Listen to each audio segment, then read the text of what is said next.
Hey, JT! Hey, Casey, what's going on, man? What's up, Pappy? I'm hearing there's a competition between who's the true redneck. You guys duke it out. Well, we're discussing redneck versus redneck, but it's Florida, Kentucky. Well, Casey, you tell us what makes Florida redneck so daggone special. Swamp rats, he's a hillbilly. What's wrong with being a hillbilly? Nothing. I have to tell you, boys, I looked up the Guinness Book of World Records, and I have to tell you, I think Jacksonville's got the most rednecks in the country. Jacksonville? Leonard Skinner, baby! They're from Gainesville. Let's get to the next episode! That's what I said.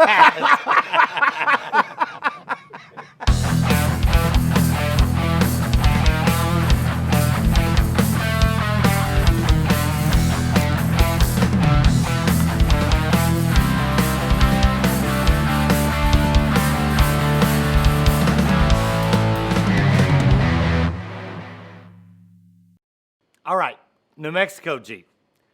It got here about 9 o'clock at night, so which means everything's dark and all of us are running around with flashlights. We got it off the trailer and first thing I noticed had no brakes, but that's no big deal. Brakes, I could fix easy, but I couldn't steer it. And I asked the guy that owns it, did you have trouble loading it on the trailer? Yeah, it won't steer. But it's dark, so I'll figure it out later. So he took my lawnmower down there to pull it up in the yard, which the lawnmower don't like it, but it'll do it. Okay, all right, well, we got it in the backyard. I'll figure it out later. Well, the next day, me and Pappy are talking about it. And I'm like, it just won't steer. I opened the hood, I said, Pappy, look in there and see what you see move when I turn the wheel. Actually, it was the other way around. Pappy was turning the wheel. But anyway, all of a sudden, like a light went off over my head. I see exactly the problem. The bell crank bolt is either missing or broken. I don't know yet. I don't know. I just know that when you turn the wheel, all the linkage is moving, but there's nothing hooked. It's just not turning the tires. But I knew where there was a bolt. So me and Pappy took a walk over in the yard, back in the middle of the woods, and I went right to one buried in the dirt. Well, I remember taking it apart a while back, and it wasn't years, but it's been a while. But yeah, I know where most things are here, most things, but not everything. All right, New Mexico Jeep, we got it off the trailer. It was dark when we unloaded it. It wouldn't steer.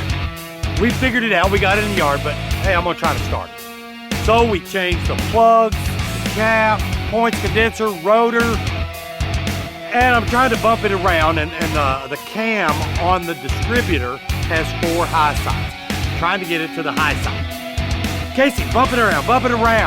So we get it high side. Put the cap back on, try it. Nothing. I put a little gas in it. Nothing. Wait a second. The rotor's laying here. That's why I'm stupid, because I forgot to put it back. Pull the cap on, put it back in there, put the cap on. Wow, fired up. Then what happened? It ran. It did. First time in what? A long 30 years, baby. 30 years. Thing's been sitting there the whole time. Nobody know what the heck going on. You got that thing fired up right out of the gate, don't me, That's right. Because, What'd you say, because you're the Redneck Willys? Redneck Willys Jeep guy. Ha ha!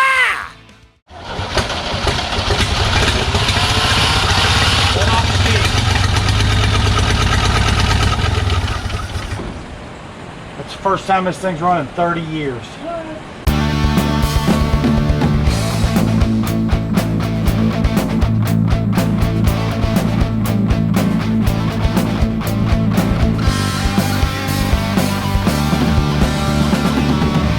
All right, today we're going to talk about gapping spark plugs. Why would you ever want to gap a spark plug? Well, every vehicle that has spark plugs, you have to gap them. Well, each vehicle has a spec that tells you how much to gap. Also, this little spark plug might come from wherever in the world, and it's in a box, and it does that in the box the whole time. Well, little over time, it might bend this just a little bit. So when you get the spark plug, you pull it out of the box. You go to your handy dandy trusty manual, and find the spark plug gap. Then you get your feeler gauge. If you don't have one, you're going to need one. Just so happens this V6 motor right here is a 35 gap. Well, I got my 35 right here because it says 35 on the side of it. If you have to bend this little electrode a little bit, bend it. Be easy, but bend it. When it fits in there just right, you're ready to install the spark plug.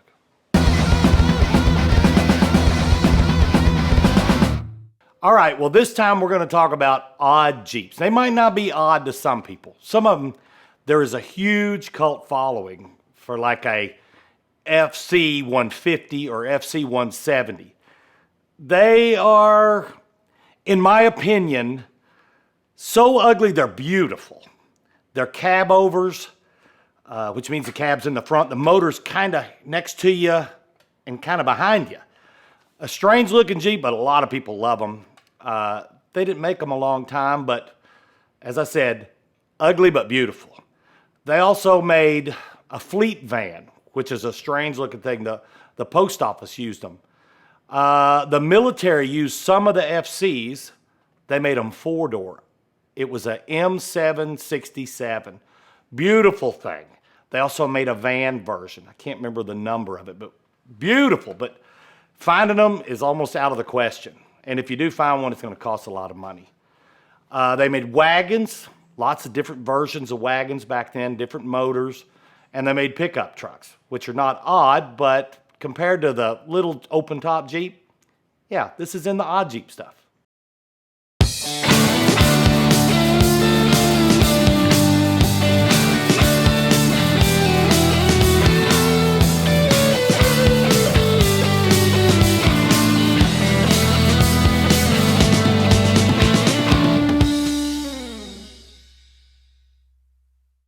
All right, gear lube, front axle, rear axle, New Mexico Jeep. Gear lube is very important. I was building my CJ6, my Frankenstein Jeep, and the front axle, rear axle, I had them on a table, went through all the bearings. I installed them in the Jeep. I put the whole Jeep together, and I was so excited I want to go for a ride. Oh, about a month or two later, I realized there was no gear lube in the rear end, and it burned the rear end up, blew it up. Cost me $500. So, gear lube's very, very, very important. Oh, and also I didn't put it in the front end. But your front end doesn't run constantly. It runs on the wheel bearings, a 4-wheel drive, old one. So, we're going to show you gear lube, front and rear axle. All right, to check the gear lube in the front end, there's a plug right here, 5/8 inch. So let's get the plug off. And the way to check it is with your finger.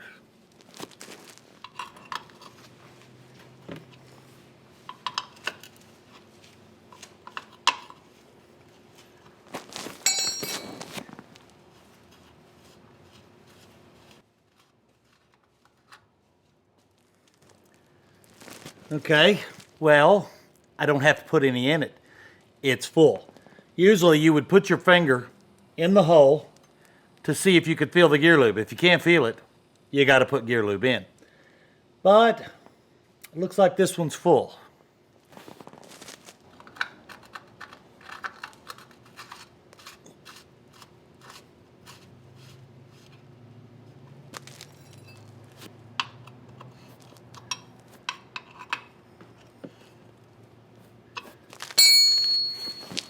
What do you think about that? So JT, what we about ready to do here? We're gonna take the top off this thing because the top being off is fun. That's what it is. We in Florida, man. I'm pulling those snaps. Be easy with them. This canvas is old. There's one on the front. Step aside. You're the one in the wrong. Made yourself blind. Sewn up your eyes. Caught in the prison of your own demise. Look deep inside. While there's a reason. Here's a cool truck, JT. Live in the scrape that you made. You're digging deep. Bury your demons. The other side now is calling your name. That looks good. I like it. What do you think, Noah? When you're caught in the death grind. Pretty freaking awesome, huh, there, bud? Hey, hey, hey.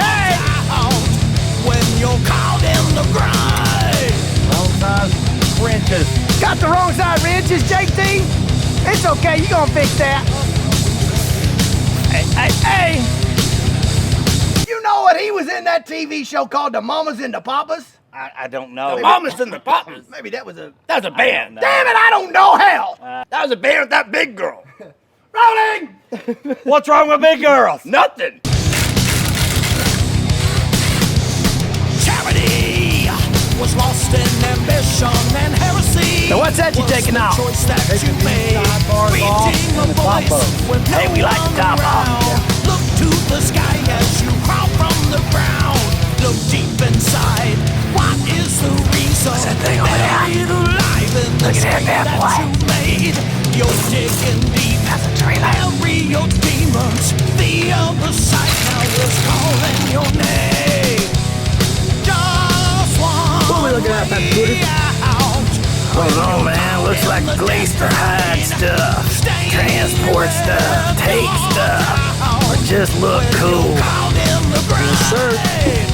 Just one way out.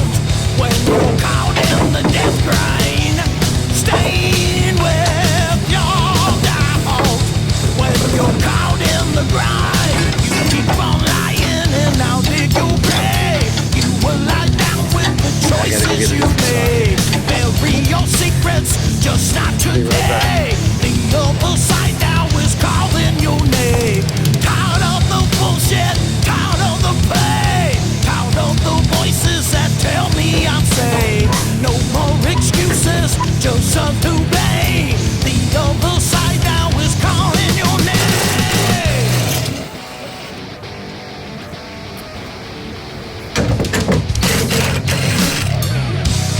Just one way out when you're caught in the death grind.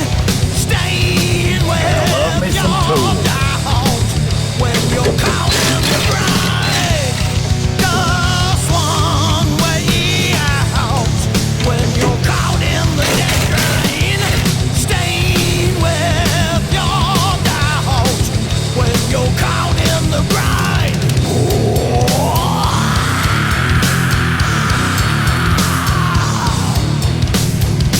Take the top off. That's how we do it on an MTV. Caught in Your money here for nothing and your checks for free.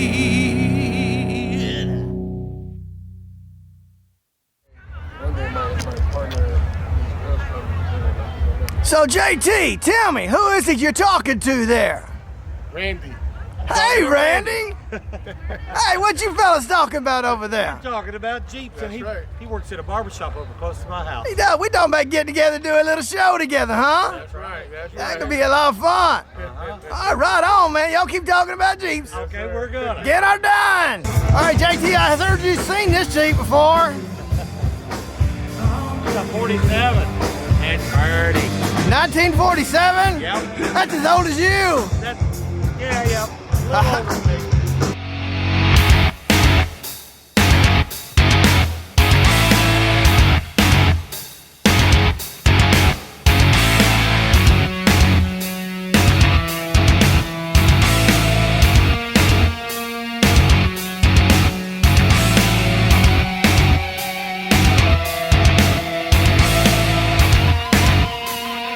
All right, here's a good little way to tell what year CJ5 you're looking at.